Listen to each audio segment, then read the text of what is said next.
No, don't. Oh. Okay, that's not. Why did the guy squat? No, I want to stay in the street. Hey, this is cool. That's just disgusting. Today we're going to be looking at perhaps one of the most interesting releases in a while. This is Genie 3 from Google DeepMind, and it is listed right here as a new frontier for world models, but truthfully trying to describe this with a sentence is going to fall short of actually seeing what it's capable of doing. So, being that this is a tech YouTube channel and this is a hot new release, we're just going to scroll through this blog post and not actually run any tests ourselves. I am kidding, but this is currently only available to Google Ultra subscribers. I am fortunate to be one, so we will be able to actually get some hands-on testing and playing with this. But this is just extremely exciting, especially for folks who are interested in generative AI and video games and things of the sort. Now, there's a lot to talk about right here, so I want to just kind of simplify that because I'm extremely excited to get hands-on and test this. I have run not one single prompt through this yet, so I do hope it works because otherwise that would make for a pretty bad video. But regardless of that, let's just talk a little bit about this, talk about some of the things that perhaps led here, which are equally as interesting, and then we'll get some hands-on testing and playing with it. So Genie 3 is essentially a text-to-world builder. Now, it would be foolish of me to not also mention simultaneously that while this is very cool for the future of video games, it does have perhaps more real-world use cases, such as being able to train robots at large scale, as emulating worlds with realistic conditions that can be changed with simple text prompts is incredibly valuable for training of robots, where unlike humans, if you have a million specific humanoid robots and one of them learns a skill, then they all suddenly know said skill, as opposed to us having to individually learn things. So this does have immense value in the robotics world and things of that sort. However, I am truthfully currently very interested in this for like video game purposes, as I would imagine a lot of other folks will be as well. So that's going to be our main focus on this today. And as we scroll through this, we do see that as an overlay on a lot of these sample videos are arrow keys and which ones are specifically being pressed while this, I don't want to call it a video, but while this world is being explored. And you may be thinking, well, Bijan, what specifically is different between this and something like VO3 or Sora? And I think the best analogy to kind of differentiate them is making a video with VO or Sora is kind of like watching a movie, whereas interacting with Genie 3 is like playing a video game. But you're also kind of crafting either one of those. And we'll get into more of that, but this is really just, even as we scroll through right here, we can see all these overlays are specifically showing what the user is actually doing to guide this. I mean, arrow keys, so I just find this incredibly fascinating, and I would assume that if you're still watching at this point, you very likely do as well. Now, you may have noticed that the current thing we're looking at right here is an older blog post and not the one from today's release. I have purposely chosen to showcase it with this first when talking about it, because some of the things they mention right here highlight the difficulties of actually putting something like this together, such as actually enabling context history in a way where if you're walking around a virtually generated world and you want to go back somewhere, the model needs to have some level of understanding or able to remember where you were so it doesn't just keep infinitely generating new places. There have been some previous attempts at things like this. Ones that can be played locally are few and far between, but something I want to specifically reference for anyone more interested in perhaps some of the foundational educational elements of this is something that I'm happy to see is referenced here as well, and this is called Game Engine. This was released by Google a while back, or DeepMind, and essentially what this is a diffusion model that is able to generate and play the game Doom. So everything you see right here is being generated by this model, and essentially what they did is they had an agent play this game, and this works to predict sequences or scenes based upon the specific action that the agent or a user is inputting in their keyboard. And this is definitely more palatable perhaps for someone to understand, being that there is also a research paper related to this, and a lot of folks are familiar with Doom. So seeing this gives a little bit of, in my opinion, an easier way to grasp and understand some of what may have been transposed into into Genie 3. I'm going to initiate the beginning of creating our first prompt, and then we can talk a little about this, being that I don't specifically know how long this may take to generate. I do believe that when it does generate, you have about 60 seconds or so to interact with it, and the end result can be saved as a video for anyone interested in sharing. I would be curious to see if the actual key press overlays are also saved alongside said video, so we'll see. And this right now is just really quite cool. So modify your sketch optional. I don't want to. And as we see right here, now I don't want to verbosely read through the prompts here, but the thing I told it, I'll show you my low poly prompt and we'll see what it enhanced it to. Create a prompt for a world in which a low-poly block-like character is exploring a computer motherboard as if it were a city brought to life with electrical noise, signal, and such. And then I had it enhance that based specifically off the Genie prompting guide, and this is what we get. And this is prior to even playing this, so let's go ahead and click Create World. And again, I don't know how long this will take. Use WASD to move through your world. Once you enter it, you'll have 60 seconds to interact with it, and then you can save it as a video and share it. I think this takes a while, and I would imagine a lot of folks are trying to use this, even being restricted to the highest paid tier currently available. So, oh wow, okay. Where you going, little buddy? So arrow keys look around, space jumps, and this is, I mean, you may recall the Will Smith eating spaghetti video from years ago, which was a benchmark of the progress in which we had seen with video generation models. The same level of progress, unless something catastrophic happens, will very likely be ascribed to technologies like this as well. Imagine the impact of this in VR headsets. And I mean, let's address the elephant of the room in this. You can subscribe to my channel, but truthfully, I mean, there's lots of... So let's look at this. And again, this is generating this as we go. So this is a computer motherboard with our little character running around it. And if you don't find this fascinating, it's a lack of vision. I'm not normally very blunt, but this is just wildly, wildly cool. And that's interesting, because in editing, I will retroactively go and check to see if that was specifically 60 seconds, but it felt so much faster than that. It could be time flies when you're having fun or seeing very, very cool technology. So that was just the first thing here. I want to try as many different things as we can get with this. I do want to just push this ultra sub as much as I can. We'll get some value out of this. That was... I don't know. Oh, okay. I can download the video as well. Now, when generating these worlds, we have the option to change between third person, which is what we just saw when we noticed our character. You're familiar with what third person is, versus first person. For this one, I'm going to swap to first person, and I want to try this prompt. I had gone back and forth, like, perhaps this is too depressing, but I think this may highlight some of the capabilities of this to even showcase things that happened historically from what would likely be the closest thing we can see to a first-person perspective of such thing. So I have just done a POV basically of the Titanic, and now I'm going to notice immediately I didn't really give it much stylistic depiction in this, and it is very likely that it could be drawing or taking inspiration from games or things of the sort related to that. But I want to go ahead and just see what this looks like, considering, I mean, so this is basically, I will show the prompt. Either I'll paste it on the screen right now while I'm speaking, or we will just look at it quickly after for anyone interested in verbosely reading through it. So this right here is the Titanic as it is unfortunately sinking.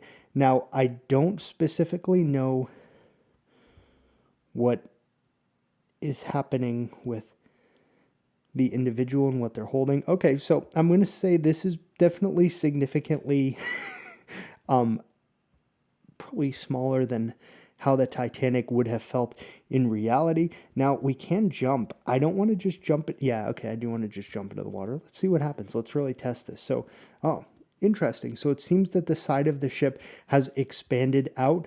And this, I will say, is probably a more challenged result than what we had received with our motherboard voxel character test. But again, this highlights, I mean, we see the hands moving of the character in which we are, and inevitably our time is about to sadly end. But I was perhaps, it was possible that I may have envisioned that a bit more potent than what we did get there. But now I've just noticed there's an image upload button here. This could get curious. All right, so I've just uploaded this photo of myself with this Honda Beat, and I think, no, I don't know, am I supposed to still fill in the environment information? I'll do it, but quite simply. This will be quite interesting to, and this is going to be almost more depressing to bring up, but imagine using this to like spend time again with someone who's passed, or even just like a room with your dog in it. I mean, why is he... Hey, get back here. Okay, so we have the car here, and for some reason, I've seemingly walked away. Now, they do mention this being 24 frames per second, and I could see that. So this is... I'm not seeing myself in third person. It's possible that I have neglected to tweak something right, but I'm going to say the little Honda Beat, it's now become a coupe or a hardtop, which is not necessarily correct for this vehicle, and it's changing in shape and morphing. Let's see, just space.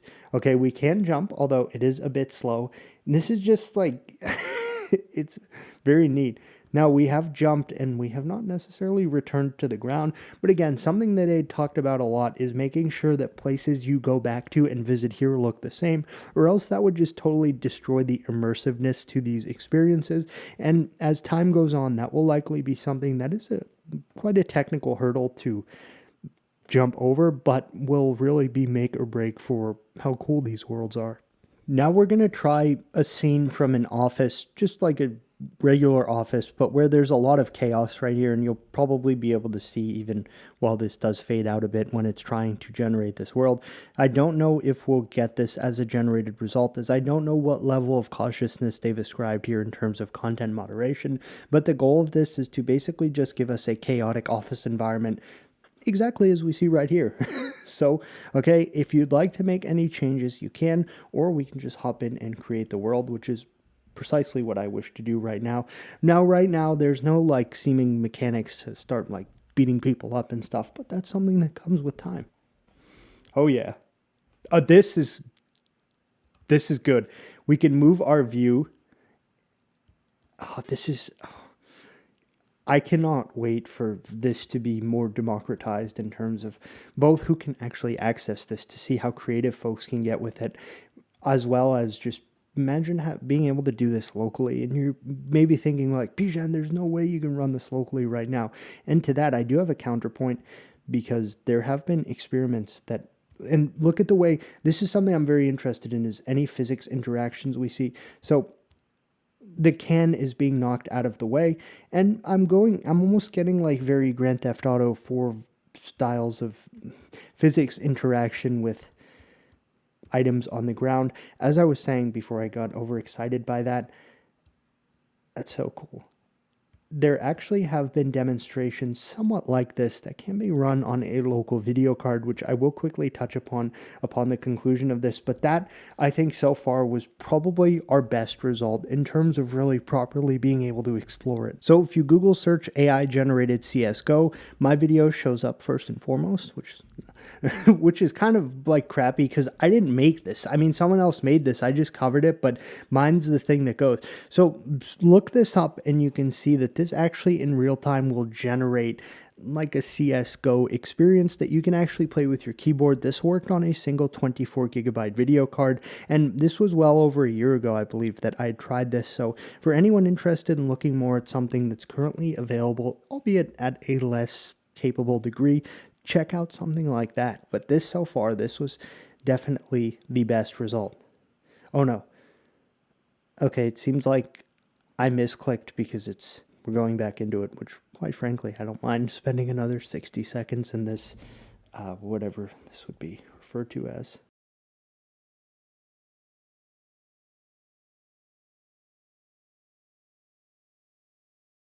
All right, so this prompt makes me sufficiently uncomfortable. A macro lens view of the surface of a hot, fresh pepperoni pizza treated as a vast, dangerous planetary landscape. Our character, a microscopic water bear with translucent skin and clawed legs that moves by crawling through the viscous melted cheese. Disturbing, but also highlighting some of, oh, I regret this. I am repulsed. We're gonna try it for science. This is just wrong. And again, I've asked Gemini to come up with some of these prompts, and I said, now do something that would not be possible at all. That's just disgusting.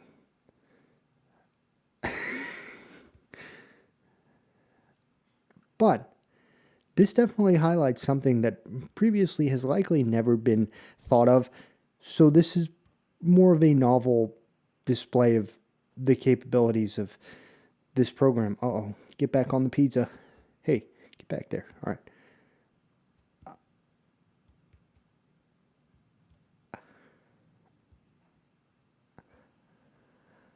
And we see smoke rising and the cheese trails of the... For the first time, I'm like, okay, I'm ready for the 60 seconds to be up. The other results, it's been like, oh no, it's over. This one's like, okay, we can jump. Wow, that is something. Oh no, I forgot to download that one. For this one, we're giving it a giant mechanical keyboard that's almost like a trampoline park, but I've specifically emphasized that when we land on a key, it should actually display the key we type on a screen that we see. Very interesting, and I like where this has brought this, so I'm just going to do create. And what I'm specifically looking for here is to see if we can actually create any text on the screen by physically interacting with one of these keys in this large-scale trampoline park. Okay,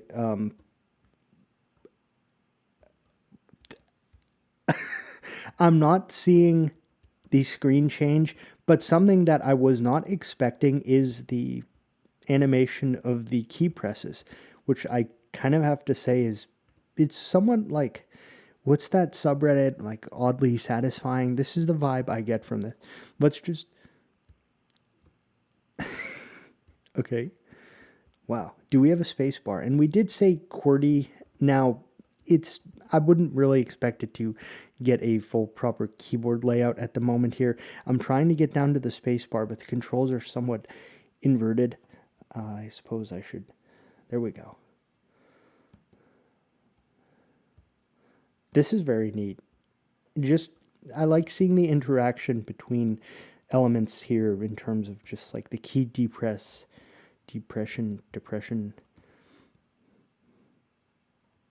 That was cool.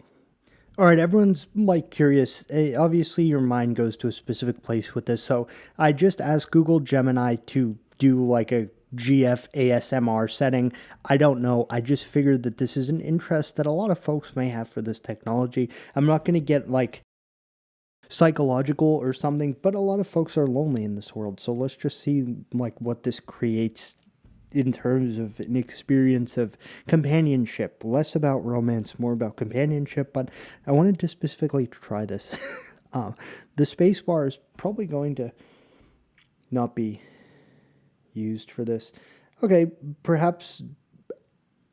I don't know that this is specifically what Why can't we move? Oh, that's great. That just breaks the immersion. It's like, oh, loser. This is... Oh, okay. Hello. Can I jump? My movement is rather restricted. Is that like a salt lamp in the corner? I don't know how I feel about this result, so maybe we'll just check to see if that same salt lamp is visible when we change views. It is. Okay, so that goes back to the scene consistency. Now this is just depressing when it just zooms out and it's like, haha, let's break your immersion. A curious result that I'm glad I tried, but will likely not be pursuing this form of testing with this any further. So this time we're going to try just a low poly city racing game, and this should be more in line, hopefully, with what we see right here with this little track. And I will probably go ahead and try that one as well, being that we can try some of these worlds, at least the prompts that were demonstrated in the demonstration page. No, I want to stay in the street. Hey, this is cool. Look at the suspension from the wheels. Now, the smoke was denoted with this prompt. This has total like low poly synthwave vibes. I love it. This looks like a mix of a Ferrari Testarossa with like a Fiero or a Camaro. Looks like a cheap kit car emulating a Ferrari. This Bijan likes. No. And we're even getting like some drift action here. The physics and handling of the vehicle, I have to say, I'm pleasantly surprised by. And this is a better result than sometimes what we see graphically when we run this prompt just using an LLM to actually generate something like this in code. Now, if we have enough time, the spacebar I pressed, I wouldn't want that to... Okay, we see... I wanted to turn around to see what it looks like here. And we do kind of see the similar banked curve that we took before going down this street. This so far was video game related results seem to be quite good. Let's just try one at least a little serious in terms of maybe robotics training, which they do also reference fairly heavily here, just even when they show approach the industrial mixer, go to the cooling racks, garden market, and these are things they mention right here, fueling embodied agent research. So stuff like this is how like the Neo robot, which I've pre-ordered, which I'm excited about, will be partially trained and things of that sort in the future perhaps. Here's perhaps a more boring but scientific prompt where, again, something that maybe can be used to help train robots and stuff like that. It's just like walking around a kitchen. This is definitely like not specifically what you'd give to the robot, but the examples they show maybe do a better job than this. But imagine just... It's cool to see it generate something that is designed to be more realistic and not like a video game looking scene. That clock placement is horrible. Whoever decided to put... Actually, let's see. 12, 1, 2, 3, 4, 5, 6. And as we keep moving... okay, we did... interesting. Can we jump? We'll just see what happens. Yeah, we can. This is... Oh, and can we infinite jump? We hit the ceiling. All right. But we were able to double jump. I don't know that the door clock is... That's probably something that won't catch on. We can see outside. Okay. So I'm having Nano Banana generate a high-fidelity voxel racing game as taken from inside the car first-person POV. So this should hopefully give us just a cool image of what it would look like looking out through the dashboard. Then we'll give this to Genie, and we'll see if it properly creates this world, which I would imagine it would. I don't know why that didn't use Nano Banana Pro, but it works for me, so we'll just try this. Now I want to see how it does with this, being that the image did also contain a car in front of us, so I want to see if it properly gets that. Instead of just it being like, hey, I'm generating your world, it has leave queue. Oh, okay, so the queue fortunately was not very long. And it did show the vehicle in front of us, and the steering wheel does work and respond to our... I don't like that. Well, that was realistic. We get some... This is actually... and this is cool because we generated the image with Nano Banana. And interestingly, it did keep the aspect ratio of the generated image, or at least it had momentarily done so and now it doesn't. This is a really cool looking world. So this shows the ability to use image generation as the basis for... What if we do space? Okay, space just seems rig, and I do actually see when we slow down, the numbers on the dash do drop. So this shows some care for that sort of stuff. It was a shame that we fell off of the track, but...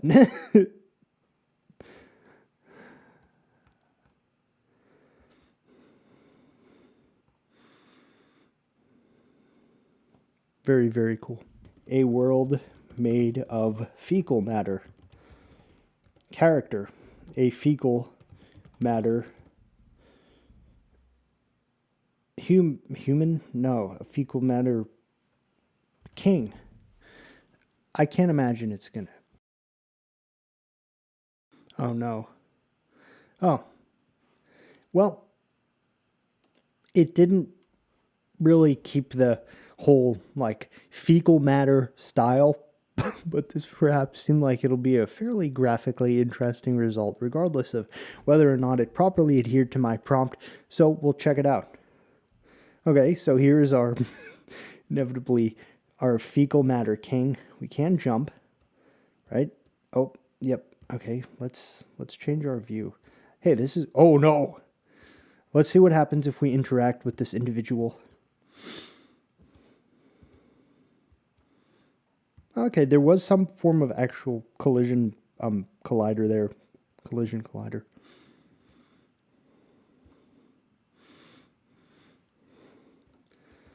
Can we jump in like a...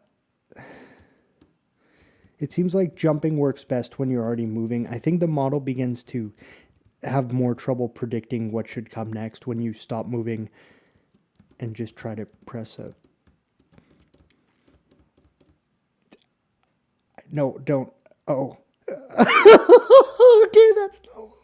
Why did the guy squat? Why did he squat? When... Alright, well, that is probably a good place to leave this off. I wanted to test Genie 3, being that this is probably one of the coolest demonstrations or technical things that I need to gather my thoughts after that incident. I wanted to demonstrate this because this is, in my personal opinion, one of the most exciting technology demonstrations that I'm able to see. If you're familiar with my channel, you know that thank you, and you know that I'm very interested in open source stuff. This is a case in which I'm willing to look past that because the level of compute and intricacy that likely goes into currently generating these things probably far outreaches anything that a specific hobbyist like myself would have access to. So this is a very future focused and looking research preview.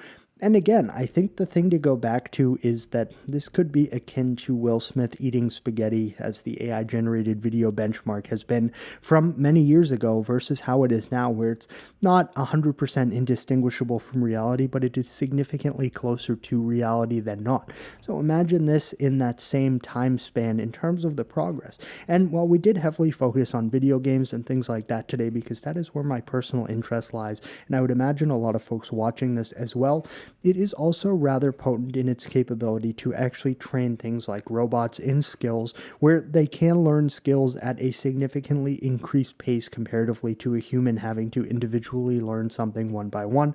If one robot learns something, then every single other robot of that same kind also now has that capability. So that's kind of what this section refers to here as well. I think I'll leave this off by saying, anyone interested in perhaps reading more about like technical, maybe origins of this or foundation of how this may have evolved should definitely check out Game Engine.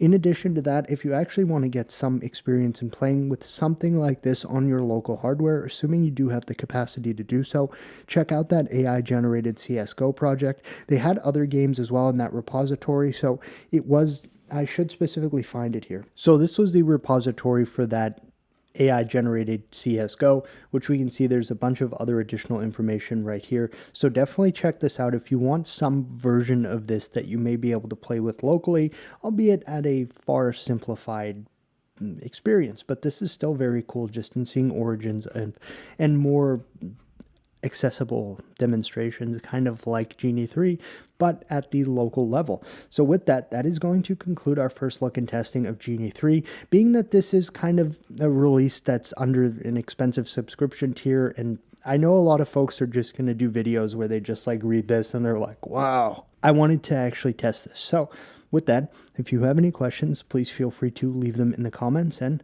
thanks for watching.